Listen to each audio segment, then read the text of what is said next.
ఉచిత కాన్పులు, సిజేరియన్లు మరియు అన్ని రకాల ఎమర్జెన్సీ వైద్య సేవలు ఇక్కడ అతి తక్కువ ఖర్చులతో చేయబడును. ఇట్లా చెల్మడ ఆనందరావు జనరల్ హాస్పిటల్, బొమ్మకల్, కరీంనగర్.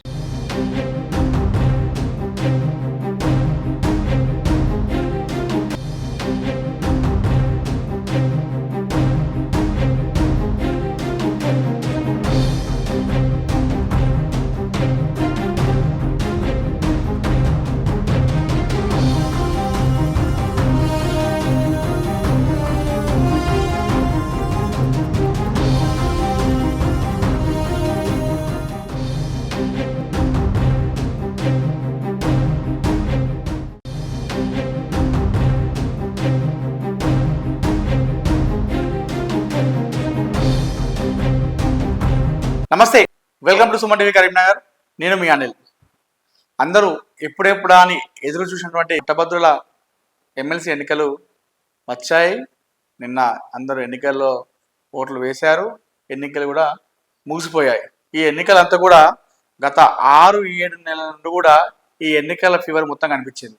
అంటే నోటిఫికేషన్ రాకముందే చాలామంది అభ్యర్థులు ప్రచారంలోకి దిగడము, అటు నాయకులను కలవడము, క్షేత్రస్థాయిలో వెళ్ళి అటు పట్టభద్రులను కావచ్చు, టీచర్లను కావచ్చు, అంటే బ్యాక్గ్రౌండ్ వర్క్ అంతా కూడా ఈ నోటిఫికేషన్ రాకముందు నుండే చేసుకున్నారు. ఉమ్మడి కరీంనగర్, ఆదిలాబాద్, మెదక్, నిజామాబాద్ ఈ ఉమ్మడి 4 జిల్లాల పట్టభద్రుల ఎన్నికల్లో 15 జిల్లాలు ఉన్నాయి. ఈ 15 జిల్లాల్లో ఓవరాల్గా 3,55,159 పట్టభద్రులు ఉంటే నిన్న మాత్రం ఓటు వేసింది 2,50,106 మంది పట్టభద్రులు మాత్రమే తమ ఓటు హక్కును వినియోగించుకున్నారు. అంటే 1,05,000 మంది పైచీలకు పట్టభద్రులు ఓటు వేయలేదు. అంటే మామూలుగా ఓటు విషయంలో వచ్చినప్పుడు చాలామంది ఓటు పైన చాలా అవగాహన కల్పిస్తూ ఉంటారు ఇక్కడ గ్రామాలలో. ఎందుకంటే చాలామంది చదువుకునే వాళ్ళు ఉంటారు. సో వాళ్ళకి ఓటు అంటే ఏంటో తెలియదు.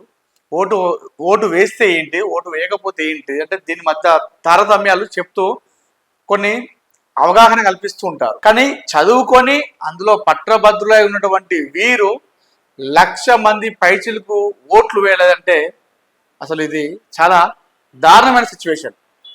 సో ఈ ఉమ్మడి 4 జిల్లాల్లో 100%కి 70.42% మాత్రమే ఈ ఓటు హక్కును వినియోగించుకున్నారంటే అసలు ఈ చదువుకున్న వాళ్ళు కూడా ఎందుకు ఇలా చేస్తున్నారో అర్థం కాని పరిస్థితి. అంటే 30%, 30% ఓటర్స్ తమ ఓటు హక్కు వినియోగించుకోలేదు. అంటే 1,05,000 మంది పట్టభద్రులు ఓటు వేయలేదు ఈ 4 ఉమ్మడి జిల్లాల్లో. మొత్తం 15 జిల్లాల్లో అత్యధికంగా జయశంకర్ భూపాలపల్లి జిల్లాలో ఓటింగ్ శాతం నమోదైంది 79.50, అంటే 79.50% ఓటింగ్ నమోదైంది. అంటే ఇక్కడ 2,483 మంది పట్టభద్రులు ఉంటే 1,974 మంది ఓటు హక్కును వినియోగించుకున్నారు. అంటే కేవలం 509 మంది మాత్రమే ఇక్కడ ఓటు హక్కు వినియోగించుకోలేదు పట్టభద్రులు. సో 79.50 ఒక 80%. అంటే జయశంకర్ భూపాలపల్లి జిల్లాలో 100 మంది పట్టభద్రులు ఉంటే అందులో 80 మంది వినియోగించుకున్నారు. సో అత్యధికంగా జయశంకర్ భూపాలపల్లి జిల్లాలో ఇది ఓటింగ్ శాతం అనేది నమోదైంది.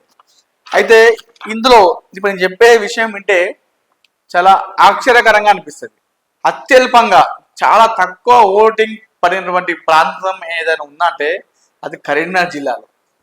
కరీంనగర్ జిల్లాలో ఓటింగ్ చూసుకుంటే 64.64% మాత్రమే పోలింగ్ నమోదైంది ఇక్కడ. అంటే పట్టభద్రులు తమ ఓటు హక్కును 100లో 65 మాత్రమే, 65% మాత్రమే వాళ్ళు వినియోగించుకున్నారు.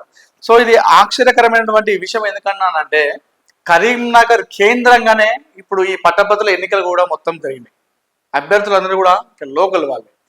అంటే నామినేషన్ల కాంచెలి అటు నామినేషన్లు, అదేవిధంగా చాలామంది కేంద్ర స్థాయి నాయకులు, రాష్ట్రంలో నుండి నాయకులు, మంత్రులు, ముఖ్యమంత్రులు, పెద్ద పెద్ద నాయకులు అందరూ కూడా కరీంనగర్ కేంద్రంగానే ఈ ఎమ్మెల్సీ ఎన్నికలు జరిగాయని చెప్పుకోవచ్చు. ఎక్కడ అయితే కేంద్ర బిందువు అనుకున్నారో అక్కడనే ఈ 15 జిల్లాలో చాలా అతి తక్కువ ఓటింగ్ శాతం నమోదైంది. కేవలం 64.64% మాత్రమే కరీంనగర్లో పోలింగ్ నమోదైందంటే ఇది చాలా ఆశ్చర్యకరమైన విషయం, చాలా విడ్డూరమైనటువంటి విషయం అని చెప్పుకోవచ్చు. నాయకులు కూడా కరీంనగర్లో పట్టభద్రుల ఓట్లను రాబట్టడంలో అందరూ కూడా విఫలమయ్యారని చెప్పేసి మనం అనుకోవచ్చు. సో 15 జిల్లాలు అంటే మీరు చూసుకోండి, ఆఖరికి ఇందులో ఆదిలాబాద్, సో ఇలాంటి ఏరియాలో కూడా ఓటింగ్ శాతం మంచిగా నమోదైంది. ఆదిలాబాద్ లాంటి ప్రాంతాల్లో కావచ్చు, అదేవిధంగా కొమరంభీం ఆసిఫాబాద్ జిల్లా, ఇవన్నీ కూడా ఓటింగ్ శాతం మంచిగా వచ్చింది. కానీ కరీంనగర్లో మాత్రం చాలా దారుణమైనటువంటి ఓటింగ్ శాతం నమోదైంది. 64.64% మాత్రమే నమోదైంది. ఇది కరీంనగర్ కేంద్రంగానే ఎన్నికలు జరిగినప్పటికీ కూడాను నాయకులు, అభ్యర్థులు కరీంనగర్ ఓటర్లను ఓటు వేసే విషయంలో ఫెయిల్ అయ్యారని చెప్పేసి మనం ఇందులో కొట్టొచ్చినట్టుగా కనిపిస్తుంది. సో కరీంనగర్లో చూసుకుంటే 71,545 మంది పట్టభద్రులు ఈ కరీంనగర్ జిల్లాలో ఉంటే కేవలం 46,247 మంది మాత్రమే ఓటును వినియోగించుకున్నారు. 25,298 మంది కరీంనగర్లో పట్టభద్రులు ఓటు వేయలేదు. ఓటు వేసినప్పుడే కదా మనము వారిని ప్రశ్నించేటువంటి హక్కు ఉంటుంది. సో ఇందులో కొంతమందికి అత్యవసర పరిస్థితులు ఉన్నాయి, చాలా అర్జెంట్ పనులు ఉన్నాయి అనుకోండి, సంథింగ్ ఏదో హెల్త్ ఇష్యూ ఉండి హాస్పిటాలిటీలో ఇట్లాంటి ఉంటే ఒకవేళ పర్లేదు. కానీ చాలా మంది కూడా నేను అబ్జర్వ్ చేశాను, వచ్చి ఏం చేస్తామో అంత దూరం ఉండి రావాలంటే రావాలి, ఖర్చు అవుతుంది, మళ్ళీ పోవాలి, ఒక 1 డే అంత వేస్ట్ అవుతున్నట్టుగా నేను కొంతమంది దగ్గర విన్నాను ఈ విషయం. అంటే మరి ఇక్కడ చదువుకున్న వాళ్ళకి తేడా ఎక్కడుంది? ఒకవేళ మన పట్టభద్రులు అయి ఓటు వేసి మనకు అన్యాయం జరిగినప్పుడే కదా. ఇప్పుడు పట్టభద్రులు అంటే చాలా మంది నిరుద్యోగులు ఉంటారు, వాళ్ళకు జాబ్ నోటిఫికేషన్ వాడదు. నువ్వు ఓటు వేయినప్పుడు నువ్వు ఏ విధంగా వాళ్ళని ప్రశ్నిస్తావు? ఇందులో ఆశ్చర్యకరమైన విషయం ఏంటంటే, ఎవరైతే ఈ ఓటును వినియోగించుకోలేదో, ఎవరైతే ఈ ఓటు వేయలేదో వాళ్ళే మళ్ళా బయటకు వచ్చి నాయకులు ఇలా చేస్తారు, నాయకులు అలా చేస్తారు అన్నట్టుగా సోషల్ మీడియాలో ఎక్కువ రాద్దంతం చేసేది కూడా వీళ్ళే. ఎవరైతే ఈ ఓటు ఎవరైతే వినియోగించుకోరో వాళ్ళే ఎక్కువ చేస్తుంటారు. సో ఇది చాలా దారుణమైన పరిస్థితి. ఈ పట్టభద్రుల ఎమ్మెల్సీ ఎన్నికల్లో ఈ 4 ఉమ్మడి జిల్లాలో 15 జిల్లాల్లో 1,00,000 పైచిలకు పట్టభద్రులు, చదువుకున్న పట్టభద్రులు, మామూలుగా చదువుకున్న వాళ్ళు 2వ తరగతి 5వ తరగతి మన ఊళ్ళలో 10వ తరగతి దాకా చదువుకుంటారు. ఇలాంటి వాళ్ళు కూడా ఓటు హక్కు వినియోగించుకున్నప్పుడు నువ్వు ఒక పట్టభద్రుడు అయి ఉండి కూడా ఓటు వినియోగించుకోకపోతే నీ వల్ల అసలు దేశానికి ఏం లాభం ఉంటుంది? సో ఇలాంటి కూడా మనం ఆలోచించుకోవాల్సిన అవసరం ఎంతైనా ఉంది. చదువుకుని వాళ్ళు అసలు ఈ ఓటు అంటే ఏంటో అని తెలియని వాళ్ళు కూడా లైన్లో నిల్చొని పొద్దంతా వాళ్ళు పని చేసుకుంటారు. మీరు ఊళ్ళలో చూసుకోండి, ఊళ్ళలోకి వెళ్తే వాళ్ళు ఎలాంటి పనులకు వెళ్తారు? ఉదయం వెళ్ళి వాళ్ళ పొలం పని చేసుకొని సాయంత్రం వచ్చిన తర్వాత గబగబా ఆ పనిని ముగించుకొని పరిగెత్తుకుంటూ వచ్చి క్యూ లైన్లో నిల్చొని మరి ఓటు వేస్తారు చదువుకుని వాళ్ళు. కానీ పట్టభద్రులు అయి ఉండి కూడా ఓటు వేయలేదంటే చాలా దారుణమైన పరిస్థితి. కరీంనగర్ కేంద్రంగా జరిగినటువంటి ఈ ఎన్నికల్లో కరీంనగర్లో అత్యల్పంగా ఓటింగ్ శాతం నమోదైంది. పట్టభద్రులు చాలా మంది కూడా ఈ ఓటు వేయడంలో చాలా అలసత్వం ప్రదర్శించారు, అదేవిధంగా చాలా బద్ధకం చూపించారు. మనం మంచిగా ఉండి తర్వాత వాళ్ళపైన మనం అంటే బాగుంటుంది, కానీ మనమే ఇక్కడ ముందుగా వెళ్లకుండా అందరినీ విమర్శించడం అనేది ఇది కరెక్ట్ పద్ధతి కాదు. సో రేపటి రోజున ఓటు అనేది ఒక హక్కు, మన భారతదేశంలో పుట్టినటువంటి ప్రతి ఒక్కరి హక్కు ఓటు అనేది.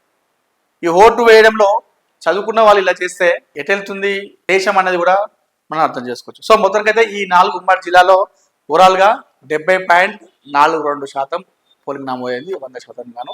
అత్యధికంగా జయశంకర్ భూపాలపల్లి జిల్లాలో 79.50 నమోదైతే కరీంనగర్లో అత్యల్పంగా 64.64% నమోదైంది చెప్పుకోవచ్చు.